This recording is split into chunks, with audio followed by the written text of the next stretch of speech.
ओम नमः शिवाय। हर हर महादेव। शिव और माता पार्वती की जय। भक्तों, आज हम सुनेंगे श्रावण मास की पवित्र और सभी मनोकामनाओं को पूर्ण करने वाली कथा। भक्तों, श्रावण मास का आज पहला सोमवार है, तो इसलिए आज इस व्रत कथा का श्रवण करना बहुत ही शुभदायी होगा। जो भी भक्त आज श्रावण सोमवार की इस व्रत कथा का अंत तक श्रवण करेगा, उसकी समस्त मनोकामना पूर्ण होगी। उस पर भगवान भोलेनाथ और माता पार्वती की विशेष कृपा होगी और उस पर अपना आशीर्वाद बनाए रखेंगे। तो भक्तों, आज आप ध्यान पूर्वक श्रावण सोमवार की इस व्रत कथा का अंत तक श्रवण अवश्य करें। अगर आपको हमारी वीडियो अच्छी लगे तो लाइक जरूर कर दीजिएगा, शेयर करिएगा और कमेंट में हर हर महादेव लिखकर आप भगवान भोलेनाथ का आशीर्वाद जरूर प्राप्त करें और इस व्रत कथा का अंत तक श्रवण करें। तो प्रेम से बोलिए भगवान भोलेनाथ की जय। श्रावण मास की कथा के अनुसार अमरपुर नगर में एक धनी व्यापारी रहता था। दूर दूर तक उसका व्यापार फैला हुआ था। नगर में उस व्यापारी का सभी लोग मान सम्मान करते थे। इतना सब कुछ होने पर भी वह व्यापारी अंतर मन से बहुत दुखी था, क्योंकि उस व्यापारी का कोई पुत्र नहीं था। दिन रात उसे एक ही चिंता सताती रहती थी, उसकी मृत्यु के बाद इसके इतने बड़े व्यापार और धन संपत्ति को कौन संभालेगा। पुत्र पाने की इच्छा से वह व्यापारी प्रति सोमवार भगवान शिव की पूजा अर्चना किया करता था। सायंकाल को व्यापारी शिव मंदिर में जाकर भगवान शिव के सामने घी का दीपक जलाया करता था और शिवलिंग पर बेलपत्र, गंगा जल, दूध से उनकी पूजा किया करता था। उस व्यापारी की भक्ति देखकर एक दिन पार्वती जी ने भगवान शिव से कहा, हे प्राणनाथ, यह व्यापारी आपका सच्चा भक्त है। कितने दिनों से यह सोमवार का व्रत और पूजा नियमित कर रहा है। भगवान, आप इस व्यापारी की मनोकामना अवश्य पूर्ण करें। भगवान शिव ने मुस्कुराते हुए कहा, हे पार्वती, इस संसार में सबको उसके कर्म के अनुसार फल की प्राप्ति होती है। प्राणी जैसा कर्म करते हैं उन्हें वैसा ही फल प्राप्त होता है। इसके बावजूद पार्वती जी नहीं मानी। उन्होंने आग्रह करते हुए कहा, नहीं प्राणनाथ, आपको इस व्यापारी की इच्छा पूरी करनी ही पड़ेगी। यह आपका अनन्य भक्त प्रति सोमवार आपका विधिवत व्रत रखता है और पूजा अर्चना के बाद आपको भोग लगाकर एक समय भोजन ग्रहण करता है। आपको इसे पुत्र प्राप्ति का वरदान देना ही होगा। पार्वती जी का इतना आग्रह देखकर भगवान शिव ने कहा, तुम्हारे आग्रह पर मैं इस व्यापारी को पुत्र प्राप्ति का वरदान देता हूँ, लेकिन इनका पुत्र 16 वर्ष से अधिक जीवित नहीं रहेगा। उसी रात भगवान शिव ने स्वप्न में उस व्यापारी को दर्शन देकर उसे पुत्र प्राप्ति का वरदान दिया और उसके पुत्र की 16 वर्ष तक जीवित रहने की भी बात बताई। भगवान के वरदान से व्यापारी को खुशी तो हुई, लेकिन पुत्र की अल्पायु की चिंता ने उस खुशी को नष्ट कर दिया। व्यापारी पहले की तरह सोमवार का विधिवत व्रत करता रहा। कुछ महीने पश्चात उसके घर अति सुंदर पुत्र उत्पन्न हुआ। पुत्र जन्म से व्यापारी के घर में खुशियां भर गईं। बहुत धूमधाम से पुत्र जन्म का समारोह मनाया गया। व्यापारी को पुत्र जन्म की अधिक खुशी नहीं हुई, क्योंकि उसे पुत्र की अल्प आयु के रहस्य का पता था। यह रहस्य घर में किसी को नहीं मालूम था। विद्वान ब्राह्मणों ने उस पुत्र का नाम अमर रखा। जब अमर 12 वर्ष का हुआ तो शिक्षा के लिए उसे वाराणसी भेजने का निश्चय हुआ। व्यापारी ने अमर के मामा दीपचंद को बुलाया और कहा कि अमर को शिक्षा प्राप्त करने के लिए वाराणसी छोड़ आओ। अमर अपने मामा के साथ शिक्षा प्राप्त करने के लिए चल दिया। रास्ते में जहाँ भी अमर और दीपचंद रात्रि के विश्राम के लिए ठहरते, वहीं यज्ञ करते और ब्राह्मणों को भोजन कराते थे। लंबी यात्रा के बाद अमर और दीपचंद एक नगर में पहुंचे। उस नगर के राजा की कन्या के विवाह की खुशी में पूरे नगर को सजाया गया था। निश्चित समय पर बारात आ गई, लेकिन वर का पिता अपने बेटे के एक आंख से काना होने के कारण बहुत चिंतित था।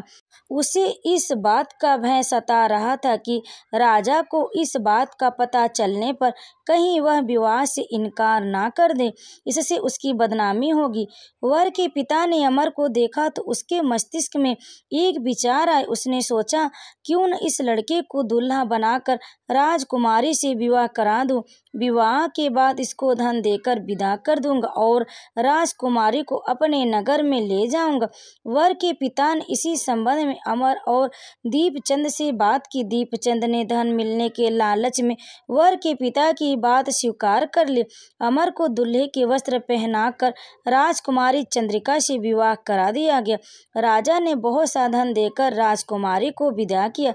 अमर जब लौट रहा था तो सच नहीं छिपा सका और उसने राजकुमारी की ओढ़नी पर लिख दिया, राजकुमारी चंद्रिका, तुम्हारा विवाह तो मेरे साथ हुआ था। मैं तो वाराणसी में शिक्षा प्राप्त करने जा रहा हूँ। अब तुम्हें जिस नवयुवक की पत्नी बनना पड़ेगा वह कान्हा है। जब राजकुमारी ने अपनी ओढ़नी पर लिखा हुआ पढ़ा तो उसने काने लड़के के साथ जाने से इनकार कर दिया। राजा ने सब बातें जानकर राजकुमारी को महल में रख लिया। उधर अमर अपने मामा दीपचंद के साथ वाराणसी पहुंच गया। अमर ने गुरुकुल में पढ़ना शुरू कर दिया। जब अमर की आयु 16 वर्ष पूरी हुई तो उसने एक यज्ञ किया। यज्ञ की समाप्ति पर ब्राह्मणों को भोजन कराया और खूब अन्न वस्त्र दान किए। रात को अमर अपने शयन कक्ष में सो गया। शिव के वरदान के अनुसार शयनावस्था में ही अमर के प्राण पखेरु उड़ गए। सूर्योदय होने पर मामा अमर को मृत देखकर रोने पीटने लगा। आपस के लोग भी एकत्र होकर दुख प्रकट करने लगे। मामा के रोने विलाप करने के स्वर समीप से गुजरते हुए भगवान शिव और माता पार्वती ने भी सुने। पार्वती जी ने कहा, हे भगवान, हे प्राणनाथ, मुझसे इसके रोने के स्वर सहन नहीं हो रहे। आप इस व्यक्ति के कष्ट अवश्य दूर करें। भगवान शिव ने पार्वती जी के साथ अदृश्य रूप में समीप जाकर अमर को देखा तो पार्वती जी से बोले, हे पार्वती, यह तो उसी व्यापारी का पुत्र है जिसे मैंने इसे 16 वर्ष की आयु का वरदान दिया था। इसकी आयु तो पूरी हो गई है। पार्वती जी ने फिर भगवान शिव से निवेदन किया, हे प्राणनाथ, आप इस लड़के को जीवित करें, नहीं तो इसके माता पिता पुत्र की मृत्यु के कारण रो रो कर अपने प्राणों का त्याग कर देंगे। इस लड़के का पिता तो आपका परम भक्त है, वर्षों से सोमवार का व्रत करते हुए आपको भोग लगा रहा है। पार्वती जी के आग्रह करने पर भगवान शिव ने उस लड़के को जीवित होने का वरदान दिया और कुछ ही पल में वह जीवित होकर उठ बैठा। शिक्षा समाप्त करके अमर मामा के साथ अपने नगर की ओर चल दिया। दोनों चलते हुए उसी नगर में पहुंचे जहां अमर का विवाह हुआ था। उस नगर में भी अमर ने यज्ञ का आयोजन किया। समीप से गुजरते हुए नगर के राजा ने यज्ञ का आयोजन देखा। राजा ने अमर को तुरंत पहचान लिया। यज्ञ समाप्त होने पर राजा अमर और उसके मामा को महल में ले गया और कुछ दिन उन्हें महल में रखकर बहुत सा धन वस्त्र देकर राजकुमारी के साथ विदा किया। रास्ते में सुरक्षा के लिए राजा ने बहुत से सैनिकों को भी साथ भेजा। दीपचंद ने नगर में पहुंचते ही एक दूत को घर भेजकर अपने आगमन की सूचना भेजी। अपने बेटे अमर के जीवित वापस लौटने की सूचना से व्यापारी बहुत प्रसन्न हुआ। व्यापारी ने अपनी पत्नी के साथ शिवम को एक कमरे में बंद कर रखा था। भूखे प्यासे रहकर व्यापारी और उसकी पत्नी बेटे की प्रतीक्षा कर रहे थे। उन्होंने प्रतिज्ञा कर रखी थी कि यदि उन्हें अपने बेटे की मृत्यु का समाचार मिला तो दोनों अपने प्राण त्याग देंगे। व्यापारी अपनी पत्नी और मित्रों के साथ नगर के द्वार पर पहुंचा। अपने बेटे के विवाह का समाचार सुनकर पुत्र वधू राजकुमारी चंद्रिका को देखकर उसकी खुशी का ठिकाना न रहा। उसी रात भगवान शिव ने व्यापारी के स्वप्न में आकर कहा, हे श्रेष्ठी, मैंने तेरे सोमवार की व्रत करने और व्रत कथा सुनने से प्रसन्न होकर तेरे पुत्र को लंबी आयु प्रदान की। व्यापारी बहुत प्रसन्न हुआ। सोमवार का व्रत करने से व्यापारी के घर में खुशियां लौट आईं। शास्त्रों में लिखा है कि जो स्त्री पुरुष सावन के सोमवार का विधिवत व्रत करते हैं और व्रत कथा सुनते हैं, उनकी सभी इच्छाएं पूरी होती है। तो प्रेम से बोली भगवान भोलेनाथ और माता पार्वती की जय। भक्तों, कथा को अंत तक सुनने के लिए आप लोगों का बहुत बहुत धन्यवाद। अगर आपको हमारी ये कथा पसंद आई तो वीडियो को लाइक करें, शेयर करें और कमेंट में हर हर महादेव अवश्य लिखें और हमारे चैनल को सब्सक्राइब जरूर कर लें।